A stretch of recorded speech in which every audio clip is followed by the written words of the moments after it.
The rope whistled through the air and caught nothing but dust, and Katherine Valdez wanted to scream at her own uselessness as the calf bolted past her for the third time that morning. "Easy there," called Quinn Morrison from across the corral, his voice carrying that same steady patience that had drawn her to this ranch 6 months ago when she'd answered the advertisement for general labor. "You are gripping too tight. Let the rope breathe." Katherine wiped the sweat from her brow with the back of her hand. The Utah sun beating down mercilessly on the Parowan Ranch in this summer of 1883. She had come west from Missouri after her father's death, needing work and wanting to disappear into a place where nobody knew her past or cared about her lack of womanly accomplishments. Her mother had despaired of her before consumption took her when Katherine was 16. Now at 22, she remained unmarried, unfeminine, and utterly content with that state of affairs. "I am trying," she called back, frustration bleeding into her words. "Maybe I should stick to mucking stalls." Quinn ambled over, his boots kicking up small clouds of red dust. He was 27, tall and lean with sun-darkened skin and eyes the color of new leather. His ranch sprawled across 200 acres of southern Utah territory, and he ran it with just himself, 2 hired hands, and Katherine, who had proven herself capable with horses and cattle alike. She cooked adequately, rode well enough, and worked harder than most men he'd employed. But roping had eluded her despite her best efforts. "You have got good instincts," he said, taking the rope from her hands. His fingers brushed hers, calloused and warm, and Katherine felt that flutter in her chest she'd been determinedly ignoring for weeks now. "Watch. The rope is not a weapon. It is an extension of your arm, your intention. You have to feel where the animal is going to be, not where it is." He demonstrated, his movements fluid and economical. The loop sailed out and settled perfectly around a fence post 20 feet away. He made it look effortless. "I have been doing this since I was 8 years old," he said, handing the rope back. "You have been at it for 3 weeks. Give yourself some grace." "Grace does not catch calves," Katherine muttered, but she took the rope again. Her hands were blistered and sore, her shoulders aching from the repetitive motion. She had insisted on learning despite Quinn's suggestion that it was not necessary for her position.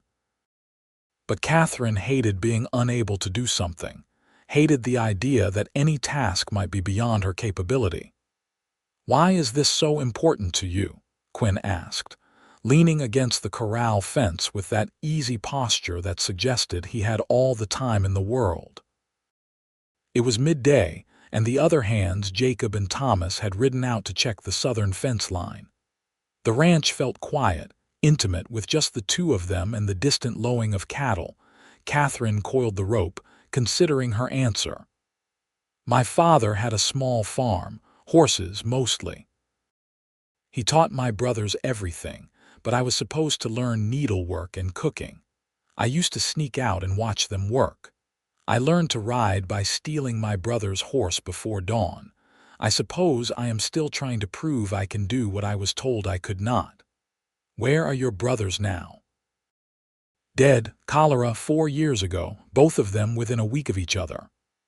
The words came out flat, factual. The grief had dulled to a distant ache. "My father followed 6 months ago. His heart, the doctor said, but I think he just stopped wanting to live." Quinn's expression softened. "I am sorry. Family should be cherished while we have them." "What about your family?" Katherine asked, grateful to shift the focus. "Parents died when I was 19. A hard winter and pneumonia took them both. I had 2 sisters, but they married and moved to California. I get letters sometimes. They want me to sell this place and join them, but this land is in my blood." He gestured at the expanse of red rock and sage, the mountains rising purple in the distance. "Could not imagine being anywhere else." Katherine understood that sentiment. Despite the hardship, Despite the endless work and the bone-deep exhaustion she felt most nights, she had found something like peace here. The land was harsh but honest. It demanded everything and gave back in proportion to what you invested. "Try again," Quinn said, pushing off from the fence. "But this time, close your eyes first." "Close my eyes. How will I see the target?" "That is the point. Feel the weight of the rope. Feel how it wants to move. Get to know it without your eyes interfering." Katherine thought this sounded like nonsense, but she closed her eyes anyway. The rope felt heavy in her hands, the coils rough against her palms. She could hear the cattle in the distance, the wind moving through the dry grass, Quinn's steady breathing beside her. "Now open them and throw, but do not think. Just let your body remember what it felt." She opened her eyes and threw in one smooth motion, not giving herself time to doubt. The loop sailed out and dropped over the fence post, not perfectly centered but close enough. "There," Quinn said, and she could hear the smile in his voice. "That is the start of it."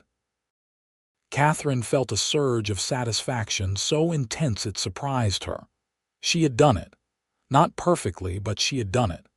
"Again," Quinn said, and she practiced until the dinner bell would have rung if there had been anyone to ring it. By the time the sun started its descent toward the western mountains, her throws were landing more often than not, and Quinn was watching her with something like admiration. "You have got a natural talent," he said as they walked back toward the main house. "I have seen men practice for months and not progress as fast as you did today." "I had a good teacher," Katherine said, then felt her cheeks warm at how that sounded. She was not accustomed to giving compliments or receiving them. Quinn stopped walking and turned to face her. They stood in the golden light of late afternoon, dust motes floating between them. "Katherine, I have to tell you something." Her heart seized. This was it. He was going to dismiss her. She had overstepped somehow, been too familiar, too presumptuous. "I know this is not proper," Quinn continued, his eyes searching her face. "And I know you came here for work, not for this. But I have grown to care for you, more than I should, probably more than is wise. I look forward to seeing you every morning. I find excuses to work near where you are working. I think about you when I should be thinking about cattle prices and water rights." Katherine forgot how to breathe. "Quinn, I do not know what to say." "You do not have to say anything. I just needed you to know. If you want to leave, I will understand. I will give you excellent references, help you find another position. But if you might feel even a fraction of what I feel, I would like the chance to court you properly." "Properly." Katherine found her voice, though it came out shakier than she would have liked. "I am your hired hand. I sleep in the bunkhouse and shovel manure. There is nothing proper about any of this." "Then we will make our own version of proper," Quinn said, taking a step closer. "I do not care what people think. I care what you think." Katherine looked at him, this man who had given her work when she needed it, who had treated her as an equal, who had just spent an entire afternoon teaching her to rope when he had a dozen other things he needed to do. She thought about the way her heart lifted when she heard his voice, the way she had started taking more care with her appearance even though she told herself it was foolish vanity. "I feel it too," she admitted, the words both terrifying and liberating. "I have been trying not to, but I do." Quinn's face broke into a grin that transformed him from handsome to beautiful. "Then, we will figure this out together." He did not try to kiss her, which Katherine appreciated. This was all happening so fast, her emotions careening between exhilaration and panic. Instead, he took her hand, lacing his fingers through hers, and they stood there as the sun set and painted the sky impossible shades of orange and red. Over the following weeks, their relationship shifted and deepened. Quinn moved Katherine out of the bunkhouse and into the small guest room in the main house, which set tongues wagging among the other ranch hands and at the general store in Parowan. Katherine found she did not care. She had never fit into society's expectations, and she was not about to start now. They worked side by side during the day, and Katherine's skill with the rope grew exponentially. She practiced every spare moment, driven by a desire to master this skill that had eluded her for so long. Quinn taught her different throws, different techniques for different situations. She learned to rope from horseback, to catch running calves, to build a loop that would hold against a struggling animal. "You are better than Jacob now," Quinn told her one evening as they sat on the porch after supper. "Maybe better than me in another month or two." "Flattery," Katherine said, but she was pleased. She had found something she excelled at, something that made her valuable beyond her ability to work hard.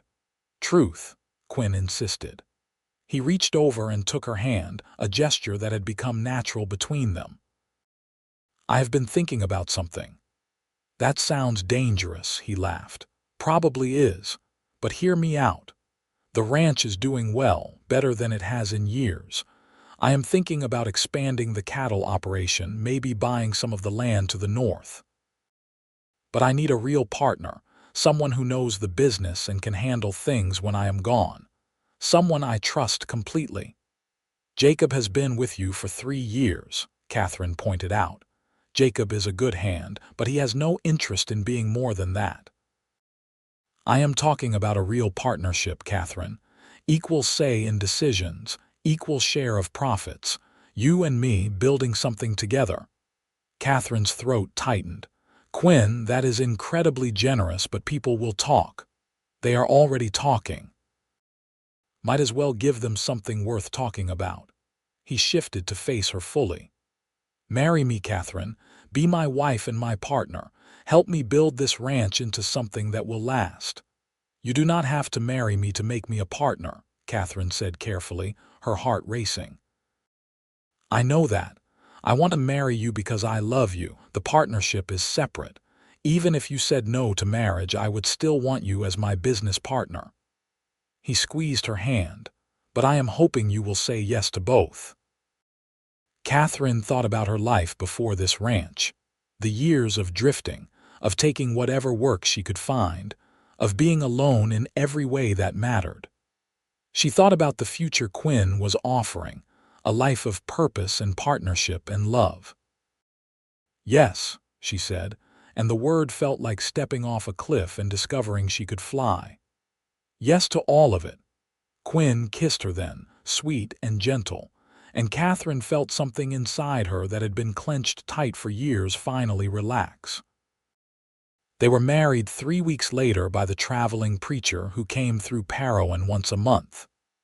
It was a simple ceremony, with Jacob and Thomas as witnesses, and a handful of townspeople who were more curious than congratulatory.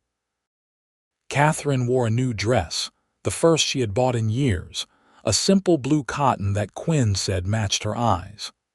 "I take you as my husband," she said when the preacher prompted her, and meant it with every fiber of her being. "I take you as my wife," Quinn replied, and slipped a gold band onto her finger that had belonged to his mother. The wedding night was awkward and sweet, both of them nervous despite their weeks of courtship. Katherine had only the vaguest idea of what to expect, and Quinn was patient, guiding her through the physical expression of what they felt emotionally. Afterward, lying in his arms in the big bed that was now theirs, Katherine felt more at home than she had anywhere in her life. No regrets. Quinn murmured against her hair. "None," Katherine said firmly. "You. Only that I did not propose sooner." Life as Mrs. Morrison settled into a rhythm that satisfied Katherine's need for purpose and challenged her growing skills. She and Quinn worked as a team, handling the ranch's daily operations together. Katherine managed the books, discovering she had a head for numbers and an eye for spotting inefficiencies. She also continued to develop her roping skills, and word began to spread about the woman rancher who could out-rope most men in the territory. The expansion Quinn had mentioned became a reality that fall. They purchased 200 acres of adjacent land and increased their cattle herd by a third. It was a risk, requiring a loan from the bank in Cedar City, but Catherine's careful analysis of the market convinced them both it was worthwhile. "We can absorb a 10% loss in calf crop and still break even," she explained to Quinn as they reviewed the figures one evening. "Anything better than that, and we will pay off the loan 2 years early." "When did you learn so much about finance?" Quinn asked, impressed. "My father kept books for his horse trading. I used to copy them out for him and I asked questions. He said I had a better head for business than my brothers, but there was no point developing it since I would just get married and let my husband handle such things." She gave him a wry smile. "Guess he was half right. You handle more than I do," Quinn admitted. "I am good with cattle and horses, but the business side has always made my head hurt." They divided responsibilities based on their strengths. Quinn oversaw the daily ranch operations, working with the hands, managing the cattle and horses. Katherine handled finances, supplies, contracts, and sales.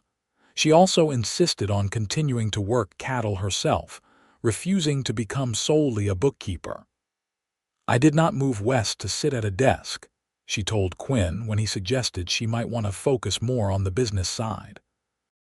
"I need to be out there doing the work." "I know," Quinn said, pulling her close. "Just wanted to make sure you were not overdoing it." "I will tell you if I am," Katherine promised, though she suspected she would do no such thing. She had spent too many years proving herself to slow down now. Their first real test as partners came that winter when a harsh storm rolled through and scattered their cattle across 3 ranches. Katherine and Quinn spent 2 weeks tracking down their herd, working with neighboring ranchers to sort out whose cattle were whose. It was exhausting, freezing work, but they managed to recover 90% of their animals. "Could have been worse," Quinn said as they tallied the final count. "Old man Fletcher lost nearly half his herd." "We should help him," Katherine said immediately. "Loan him some breeding stock to rebuild." "That is a kind thought, but Fletcher has never been particularly friendly to us." "Which is why we should help. Show him we are good neighbors regardless of his opinion." Katherine had heard the whispers in town, the disapproval of her unconventional life. Fletcher had been particularly vocal about women who forgot their place. But Katherine believed in treating people with kindness regardless of how they treated her. Quinn considered this, then nodded. "All right. We will make him a fair offer." Fletcher was gruff but grateful, and though he never became warm toward Katherine, he stopped speaking against her in town. It was a small victory, but it mattered. Spring brought new challenges and new opportunities. Katherine was helping Quinn sort cattle in the main corral when a man rode up on a fine bay horse, dressed in city clothes that marked him as an outsider. "Help you," Quinn called, not stopping his work. "Looking for Quinn Morrison," the man said, dismounting. "That is me." "My name is Harold Stevens. I represent a group of investors interested in purchasing quality cattle for a new market in California. I have heard you run a good operation here." Katherine and Quinn exchanged glances. This could be the break they needed to really establish themselves as major suppliers. "We might have cattle to sell," Quinn said cautiously. "Depends on price and terms." "Why do not we discuss this inside?" Stevens suggested. Katherine started to head toward the house to prepare coffee, but Quinn caught her hand. "My wife is my business partner. Anything you have to say to me, you can say to her." Stevens looked surprised but recovered quickly. "Of course. Shall we?" They spent the next 2 hours negotiating. Stevens wanted 300 head, delivery in 6 weeks. His offer was fair but not generous. Katherine, who had been studying market reports from newspapers Quinn brought back from his trips to Cedar City, knew they could do better. "Your offer is reasonable for local market prices," she said, "but California prices are running 20% higher. You are planning to make a substantial profit on the difference. We want a bigger share of that profit." Stephen's eyebrows rose. "Mrs. Morrison, I have expenses. Shipping, handling, risk of loss during transport. Which is why we are not asking for California prices," Katherine countered. "We are asking for 10% above local market rate. You still make a good profit and we get fair compensation for quality cattle." They haggled for another hour before settling on 8% above local rates, with a contract for quarterly deliveries if the first shipment proved satisfactory. It was a good deal, possibly a great one if it led to ongoing business. After Stevens left, Quinn picked Katherine up and spun her around. "You were magnificent. I would have taken his first offer." "I know," Katherine said, laughing. "That is why you need me." "One of many reasons," Quinn said, kissing her soundly. The California contract proved to be the foundation of their success. Stevens' investors were pleased with the quality of the cattle, and the quarterly deliveries became a reliable source of income. By the end of the year, they had paid off half their loan and were looking at purchasing more land. But success brought its own complications. As their operation grew, they needed more help. They hired 2 more hands, then 3. Katherine found herself spending more time managing people and less time working cattle, which frustrated her. "I feel like I am losing the thing I love most about this life," she confessed to Quinn one night. "I spend all day solving problems and settling disputes between the hands. When do I get to just ride and rope and work?" "What if we hired a foreman?" Quinn suggested. "Someone to manage the daily operations, free us both up to focus on what we are good at." "That is expensive." "Less expensive than you being miserable, and we can afford it now." They hired a foreman named Douglas Patterson, a weathered man in his 40s who had worked ranches from Texas to Montana. He was competent, fair, and perfectly content to let Katherine and Quinn make the major decisions while he handled the day-to-day management. With Douglas managing the hands, Katherine returned to working cattle regularly. Her roping skills had continued to improve, and she found herself taking on more difficult challenges. She started breaking horses, using her roping skills to gentle them in ways that were less harsh than traditional methods.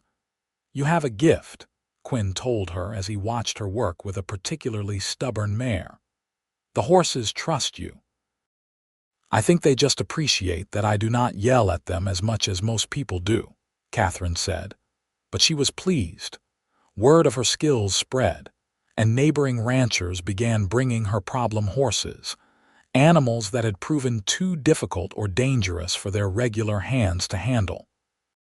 Katherine charged fair rates and had remarkable success, using patience and her ever-improving rope work to gentle animals others had given up on. "You could make this its own business," Quinn suggested. "Horse training, maybe selling the trained animals." "Let me think about it," Katherine said, but the idea intrigued her.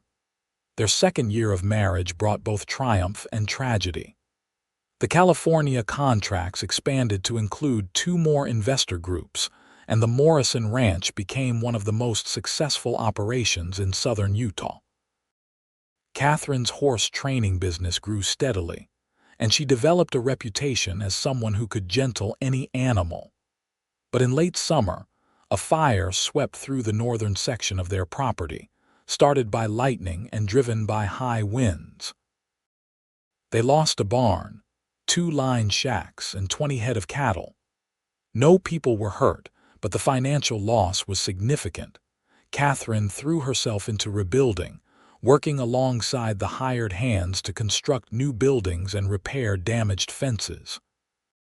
She was hauling lumber one afternoon when she felt a sharp pain in her abdomen that doubled her over. "Katherine," Quinn was at her side instantly. "What is wrong?" "I do not know, just a pain. I am fine." but she was not fine. The pain worsened over the next few days, and Quinn insisted on taking her to the doctor in Parowan, a 2-hour wagon ride she endured with gritted teeth. The doctor, an older man named Hutchins, examined her thoroughly before delivering his diagnosis. "Mrs. Morrison, you are with child. About 3 months along, I would estimate. This pain you are experiencing is likely due to overexertion. You need to rest." Katherine felt as if the floor had dropped away beneath her. A baby. She had not even considered the possibility, had been so focused on work that she had dismissed the signs. "Are you certain?" she asked weakly. "Quite certain. Congratulations to you both. But I am serious about the rest. Light work only and nothing that involves heavy lifting or risk of injury. You are endangering both yourself and the child otherwise." The ride back to the ranch was silent. Katherine's mind raced, trying to reconcile this new reality with the life she had built. A baby meant changes, meant limitations, meant potentially giving up the work she loved. "Talk to me," Quinn finally said as they neared home. "You have not said a word in an hour." "I do not know what to say." "I had not planned for this. We never discuss children, I know. But Katherine, this is not a tragedy. This is wonderful news." He reached over and took her hand. "We are going to have a child, our child. What about the ranch? What about my work with the horses?" "I cannot do any of that with a baby." "We will figure it out. We always do." Quinn's voice was steady, reassuring. "You do not have to give up everything. We will find a way to make it work." Katherine wanted to believe him, but fear clenched tight around her heart. She had fought so hard to build this life, to prove she could do the work of any man. A baby threatened to undo all of that, to push her back into the traditional role she had spent her entire adult life avoiding. Over the following weeks, Katherine struggled to adjust. She followed Dr. Hutchins' orders, limiting her physical work and spending more time on the business side of the ranch. Quinn was attentive and supportive, but Katherine felt herself withdrawing, mourning the loss of the life she had just begun to fully inhabit. "You are angry," Quinn said one evening as they sat on the porch. Katherine had been particularly short with him all day. "I am not angry." "You are, and that is all right. You are allowed to have complicated feelings about this." Katherine's eyes filled with unexpected tears. "I wanted more time. Just us, just the ranch. I wanted to keep improving my roping, keep training horses. I wanted to prove I could do this, really do this, before everything changed." "You have already proven it," Quinn said gently. "Everyone in the territory knows Katherine Morrison is the best roper and horse trainer around. Having a baby does not erase what you have accomplished. But it limits what I can accomplish next. Maybe. Or maybe it just changes the direction of our accomplishments." He pulled her close. "I will not pretend to understand everything you are feeling. I know this is different for you than it is for me. But I do know that you are the strongest, most capable person I have ever met. If anyone can figure out how to balance being a mother and being a rancher, it is you." Katherine leaned into him, letting his certainty shore up her wavering confidence. "I am scared." "Me too," Quinn admitted. "Terrified, actually, but we will learn, same as we learned everything else about this life." The pregnancy progressed, and Katherine gradually made peace with the changes it brought. She could not rope or ride, but she continued to work with horses from the ground, using her voice and her understanding of animal behavior to gentle them. She managed the books and the contracts, her mind sharp even as her body grew cumbersome.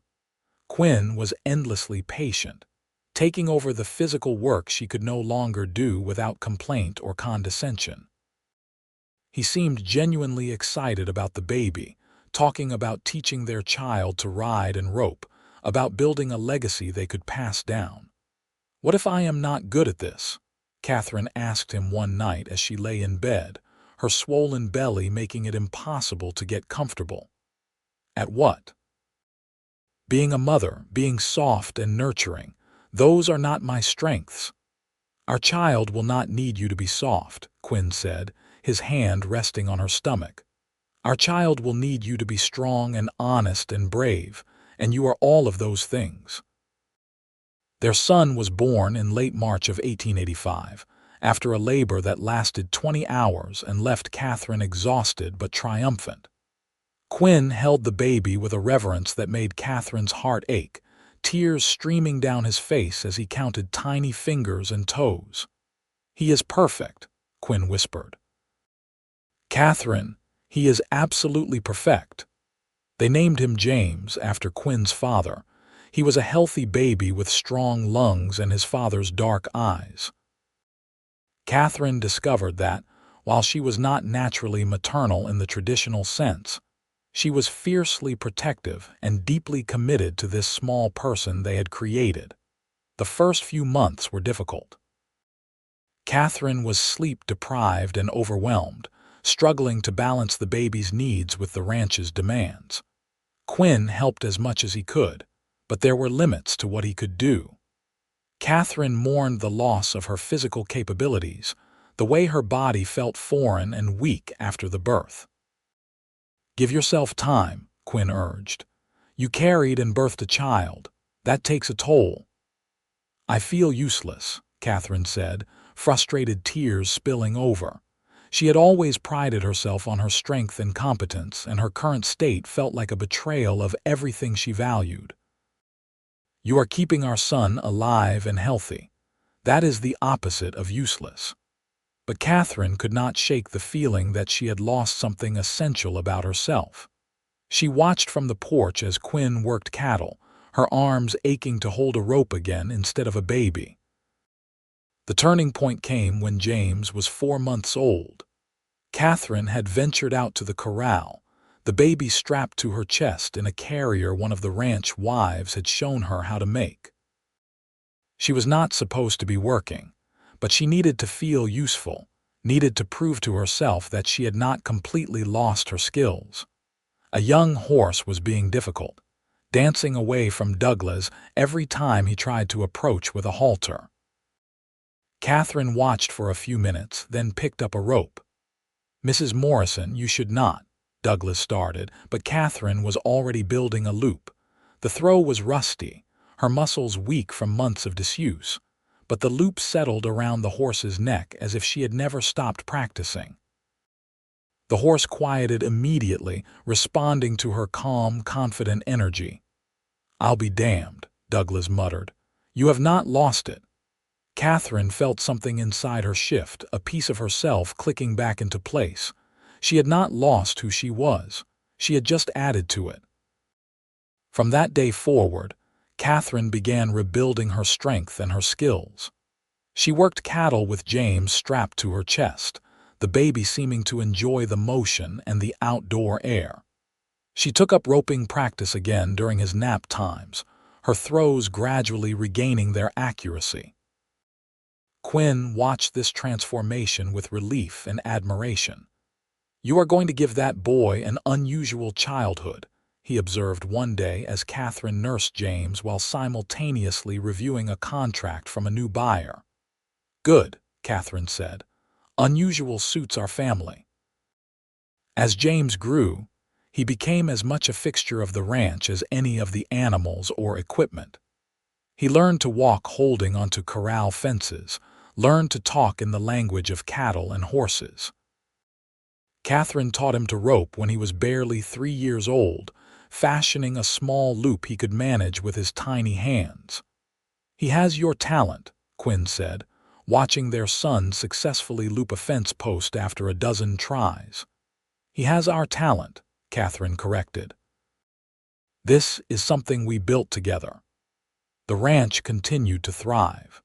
The California contracts expanded further, and Katherine's horse training business became so successful they built a separate facility to handle the increased volume.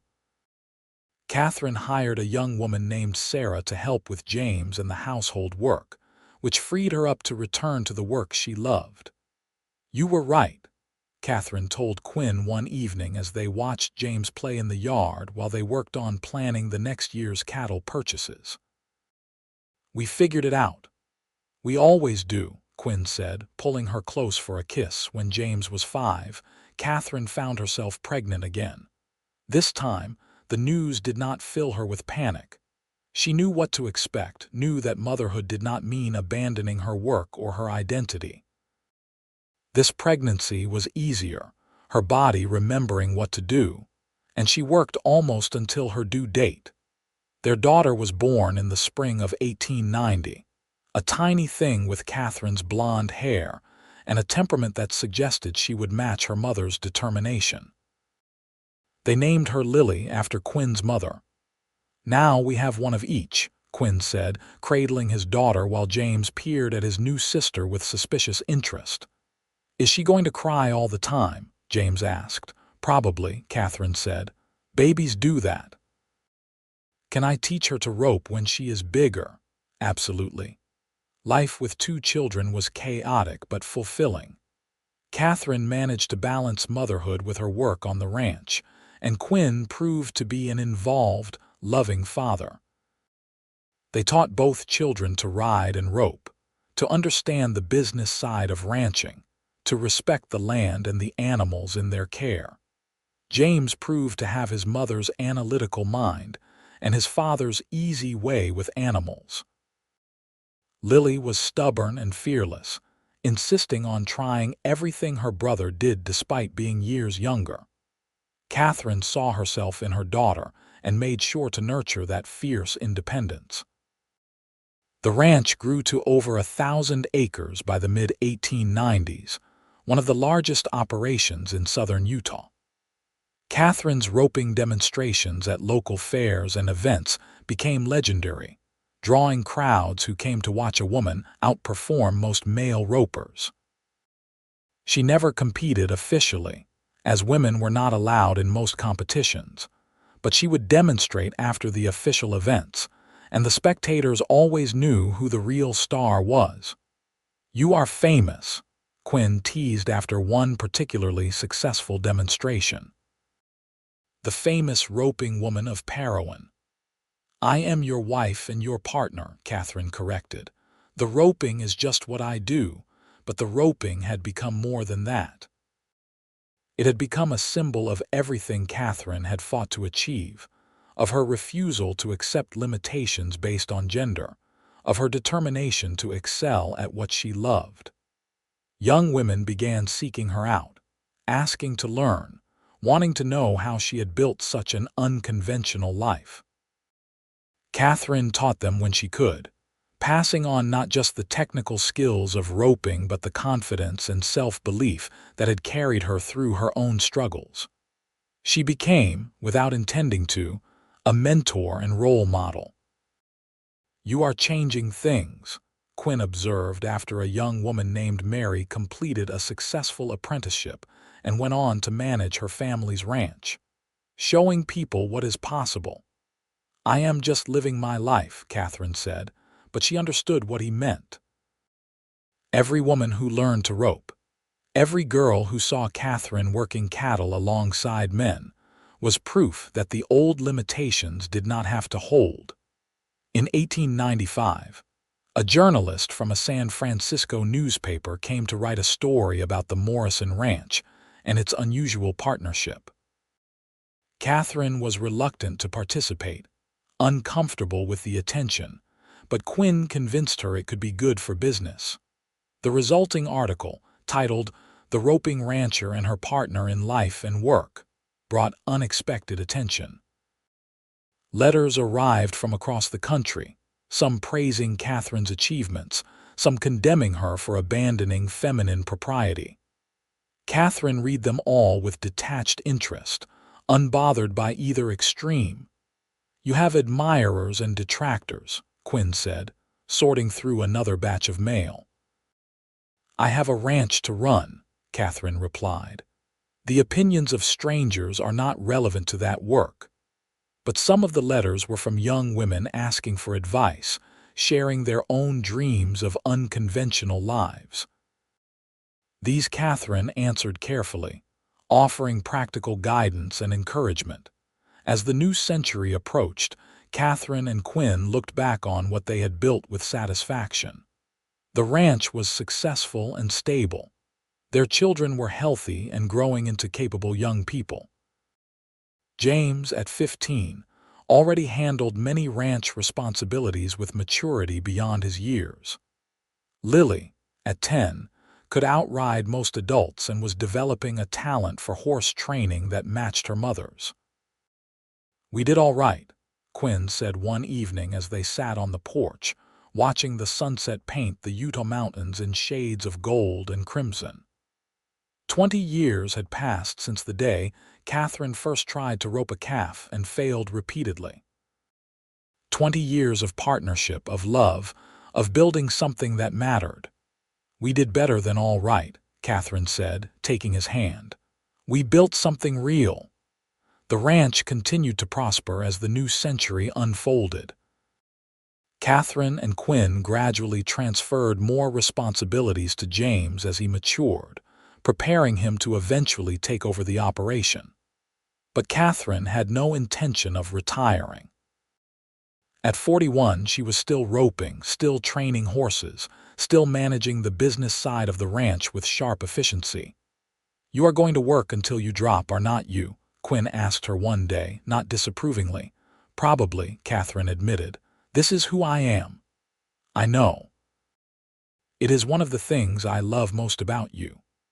Their partnership, forged in work and deepened by love, remained the foundation of everything they accomplished. They still made all major decisions together, still consulted each other constantly, still worked side by side whenever possible. The division between business partners and life partners had long since dissolved into something more integrated and essential. Lily announced at 16 that she wanted to compete in roping competitions, despite the rules that excluded women. Katherine supported her daughter's determination while being realistic about the challenges. "The world is changing, but slowly," she told Lily. "You can fight those rules or you can work around them. Either choice is valid." "You worked around them," Lily pointed out. "By being so good everyone had to acknowledge it." "That is one strategy," Katherine agreed. "But you might have more options than I did.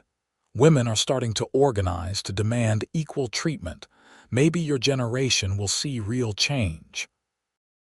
Lily decided to demonstrate at events as her mother did, building a reputation and making her own statement about women's capabilities. Katherine watched her daughter rope with a mixture of pride and nostalgia, remembering her own early struggles and unlikely path to mastery. In 1903, on their 20th wedding anniversary, Quinn surprised Katherine with a gift that made her cry, despite her usual distaste for tears. It was a custom-made rope, perfectly weighted and balanced, with their initials and anniversary date tooled into the leather wrap on the handle. 20 years, Quinn said as Katherine held the rope, running her fingers over the smooth leather. 20 years of partnership, 20 years of love. "Best 20 years of my life," Katherine said, kissing him. "Worth every struggle, every challenge. What do you want for the next 20? Quinn asked. Katherine considered this, looking out at the ranch that had become their shared legacy, thinking of their children and the life they had built. More of the same, more work, more partnership, more love. Maybe some grandchildren eventually, though James does not seem to be in any hurry to provide those. "And you're roping." "I will rope until my arms give out," Katherine said firmly. "That will never change." They celebrated quietly that evening, just the two of them after the children had gone to bed, reminiscing about their years together. The awkward early days when Katherine was learning to rope and trying not to fall in love. The moment Quinn proposed, offering partnership in both business and life. The challenges of building the ranch, of balancing work and family, of proving themselves in a world skeptical of their unconventional arrangement. "I would not change anything," Quinn said. "Even the hard parts. It all led here." "I might have appreciated a bit less doubt and skepticism from the townspeople," Katherine said with a small smile. "But that made proving them wrong so satisfying." Katherine laughed. "True enough." As they aged, Katherine and Quinn remained active in the ranch's operations, though they delegated more to James and the hired hands. Katherine's roping demonstrations became less frequent but more treasured, events that drew large crowds eager to see a living legend at work. She was in her 50s now, her blonde hair liberally streaked with gray, her hands gnarled from decades of hard work. But she could still throw a rope with deadly accuracy, and audiences never left disappointed. Lily married a neighboring rancher at 23, a young man who admired her skills and supported her ambitions. She and her husband established their own operation with help from Katherine and Quinn, and Lily became one of the few women in the territory who co-owned and managed a ranch alongside her spouse. "She learned from the best," Quinn said proudly, watching Lily work cattle at a gathering of area ranchers. "She learned from us," Katherine corrected. "Both of us." James married at 26 and brought his bride, a practical woman named Rachel, to live on the Morrison ranch. Rachel proved to be as capable with numbers as Katherine, and the two women worked together on the business side while James focused on the cattle operation. "It is like watching history repeat," Quinn observed, seeing Rachel and James develop their own partnership dynamic. "But different too," Katherine noted. "Rachel has more opportunities than I did. The world is changing, however slowly." Grandchildren arrived, first James and Rachel's son Thomas, then Lily's twin daughters. Katherine found herself in the unexpected role of grandmother, a position she inhabited with the same fierce determination she brought to everything else. She taught her grandchildren to rope as soon as they could hold a loop, passed on her knowledge of horses and cattle, and made sure they understood the value of hard work and partnership. "You are going to turn those children into ranchers whether their parents like it or not," Quinn teased as he watched Katherine give 6-year-old Thomas detailed instructions on proper rope coiling. "Their parents do like it," Katherine pointed out. "And besides, they should know their family legacy." The legacy Katherine referred to was not just the successful ranch, though that was part of it. It was the principle they had embodied, that partnership between equals could create something stronger than either person alone. That work you loved could sustain you through any challenge.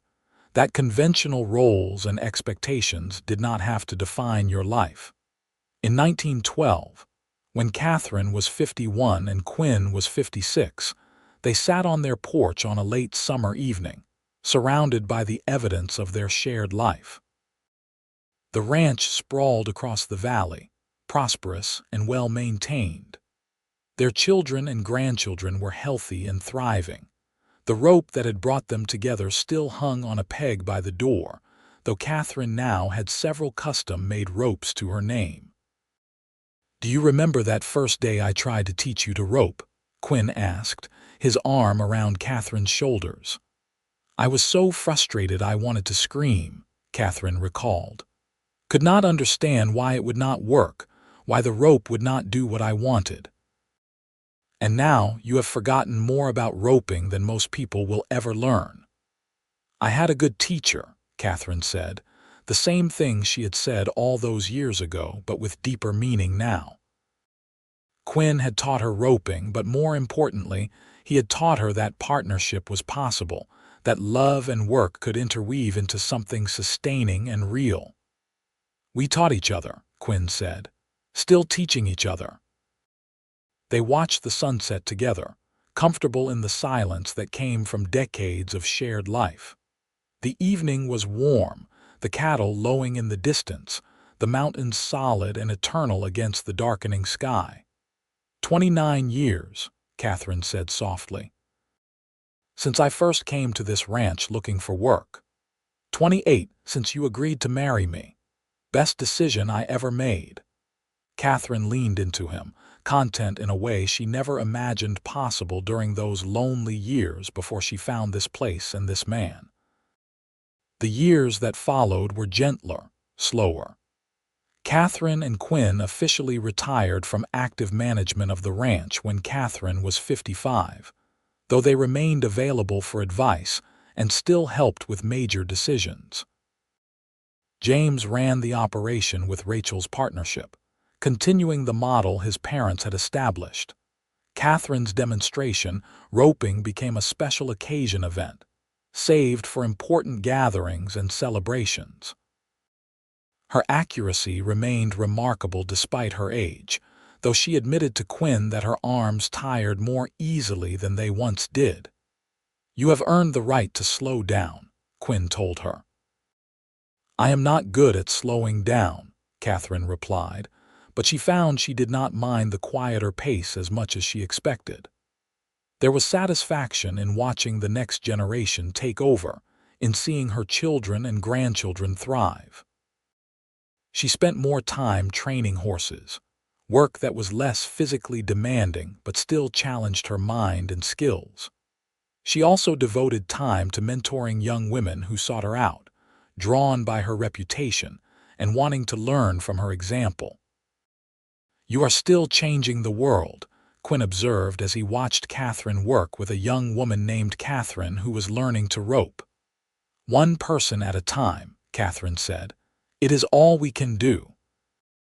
In 1920, at the age of 59, Katherine gave what she announced would be her final public roping demonstration at the Parowan 4th of July celebration.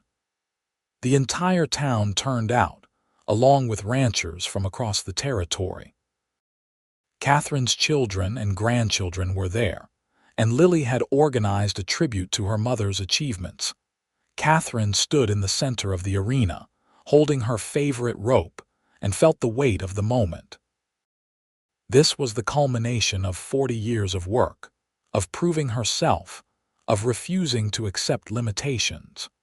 She was an old woman now by any measure, her hair completely gray, her face weathered by years of sun and wind. But when she built that first loop and sent it sailing through the air to catch the target perfectly, she was ageless. She went through her repertoire, tricks and catches she had perfected over decades. The crowd was silent, mesmerized, and when she finished, the applause was thunderous. Quinn was there immediately, pulling her close, his eyes damp. "Magnificent," he whispered. "You were magnificent." "We were," Katherine corrected. "We did this together." The celebrations continued late into the evening, but Katherine and Quinn slipped away early, returning to their ranch and the porch where they had spent countless evenings. They sat in their familiar spots, hands linked, watching stars emerge in the vast Utah sky. "You have any regrets?" Quinn asked, a question they had asked each other periodically over the years. Katherine considered this carefully, as she always did. "No. I wish some things had been easier. I wish the world had been more accepting, but I do not regret any of my choices. Not even the hard times. Especially not the hard times. They taught us what we were made of." They sat in comfortable silence, the kind that came from decades of partnership, of knowing each other's thoughts and rhythms. Katherine thought about the young woman she had been when she first arrived at this ranch, desperate for work and determined to prove herself. She thought about the moment she realized she could not just rope a calf but excel at it, could take her natural aptitude and develop it into genuine mastery. Most of all, she thought about Quinn, who had seen her potential and nurtured it, who had offered partnership in every sense and honored that commitment through nearly 4 decades of marriage. They had built something together that transcended either of their individual capabilities, had created a legacy that would continue through their children and their children's children. "I love you," Quinn said, the words as simple and powerful as they had been when he first spoke them nearly 40 years before. "I love you too," Katherine replied. "Always have. Always will." The ranch continued to thrive under James's management, and Katherine and Quinn lived to see great-grandchildren, tiny beings who delighted them with their energy and potential. Katherine taught them to rope as they grew, passing on the skills that had defined so much of her life, and watching their small hands struggle with loops that seemed enormous to them. "You are patient with them," Quinn observed, watching Katherine gently correct a great-granddaughter's grip. "I remember what it was like to be a beginner," Katherine said. "How frustrating, how impossible it seemed. I want them to know it gets better with practice." "Everything does," Quinn said, and Katherine knew he was not just talking about roping. They celebrated their 40th wedding anniversary in 1923, surrounded by family and friends. Katherine was 62, Quinn 67, and they had lived a full, rich life together. The ranch they had built was prosperous and stable. Their children were successful. Their grandchildren and great-grandchildren carried forward their legacy of hard work and partnership. 40 years, Katherine marveled, looking at the gathering of people who existed because she and Quinn had chosen each other. "It seems impossible. It seems inevitable," Quinn corrected. "From the moment you picked up that rope, this is where we were always headed." In their final years, they remained on the ranch they loved, in the house where they had raised their family and built their partnership. They moved slower, worked less, but they never stopped being who they had always been. Katherine still threw a rope occasionally, though only for her own satisfaction now. Quinn still walked the property daily, checking fences and cattle even though he no longer had operational responsibility. They sat on the porch together every evening, watching the sun set over the mountains, talking about their day or sitting in contented silence. The rhythm of their shared life had become so ingrained that they moved in sync without thought, anticipating each other's needs and moods. Quinn died in the spring of 1927, peacefully in his sleep at the age of 72.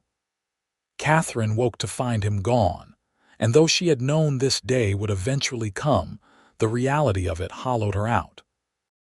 She had lost her partner in every sense, the man who had believed in her when society said she should be limited, who had worked beside her to build something extraordinary. The funeral was attended by everyone in Parowan and ranchers from across the territory. Quinn had been respected and loved, and the tributes to his character and accomplishments were numerous. But what struck Katherine most was how many people spoke about their partnership, about the example they had set of mutual respect and shared purpose. "He loved you so much," Lily said, holding her mother's hand. "Everyone could see it." "I loved him too," Katherine said, her voice steady despite her grief. "Every single day." Katherine lived for 3 more years after Quinn's death, remaining on the ranch surrounded by family. She was slower, more fragile, but her mind remained sharp and her spirit unbroken. She continued to advise James on ranch matters, continued to work with horses when her strength allowed, continued to be fundamentally herself. She died in the autumn of 1930 at the age of 69, on a beautiful October afternoon with golden light streaming through her bedroom window. Her children and grandchildren were with her, and her last words were about Quinn. "I will see him soon," she said with a small smile. "We have so much to talk about." They buried her beside Quinn on a hill overlooking the ranch, under a spreading cottonwood tree. Her gravestone was simple, listing her name and dates, but someone had carved a small rope design into the corner, a tribute to the skill that had defined so much of her life and brought her together with the man she loved. The Morrison Ranch continued for generations, remaining in the family and maintaining the principles of partnership and respect that Katherine and Quinn had established. Their great-great-grandchildren still worked the land, still roped cattle, still told stories about the legendary Katherine Morrison, who had proven that women could excel at anything they set their minds to, and the man who had loved and supported her dream. In Parowan, a small museum dedicated to local history included an entire exhibit about Katherine and Quinn Morrison, featuring photographs, artifacts, and the rope Quinn had given Katherine on their 20th anniversary. Visitors came from across the country to learn about the roping rancher and her partner in life and work, inspired by their story of partnership, determination, and love. Young girls visited the exhibit and saw proof that they did not have to accept limitations based on their gender. Young boys learned that true partnership meant supporting your partner's dreams as much as pursuing your own. Everyone who encountered the Morrison story understood something fundamental about what was possible when two people committed to building something together. The legacy Katherine and Quinn created extended far beyond the successful ranch or even their numerous descendants. They had demonstrated a different way of living, a partnership of equals that created something stronger and more enduring than either could have built alone. Their love story was not about grand gestures or dramatic moments, though they had shared plenty of both. It was about choosing each other every day, about respecting each other's abilities, about working side by side toward shared goals. Katherine had come to that ranch in Parowan so many years ago desperate for work and determined to prove herself. She had discovered not just a talent for roping but a partner who believed in her, supported her, and loved her exactly as she was. Together they had built something extraordinary, a life and legacy that would endure long after they were gone. In the end, that was what mattered most. Not the successful ranch or the legendary roping skills or the barriers Katherine had broken, though all of those were significant. What mattered was the love they had shared, the partnership they had forged, and the example they had set for everyone who came after. Their story proved that partnership in work could become partnership in life, that supporting each other's dreams made both stronger, that love built on respect and mutual purpose could sustain through any challenge. It was a story worth remembering, worth retelling, worth honoring.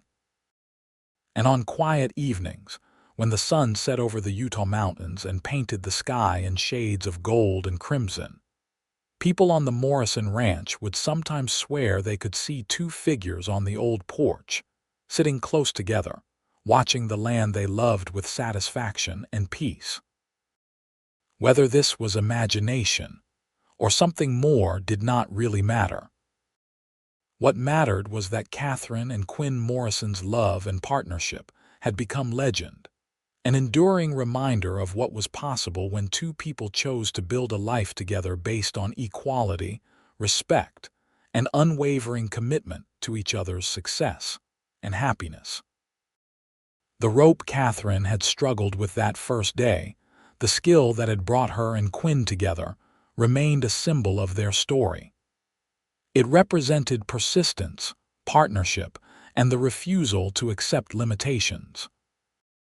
It reminded everyone who heard their tale that sometimes the thing you struggle most to learn becomes the foundation of everything good in your life, and that the right partner can help you become more than you ever imagined possible.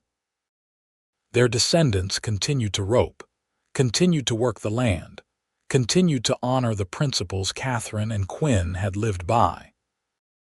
And whenever anyone asked about family history, about where they came from and what they stood for, the answer always began the same way, with a woman who came west looking for work, discovered her talent for roping, and found a partner who believed in her dreams as much as his own.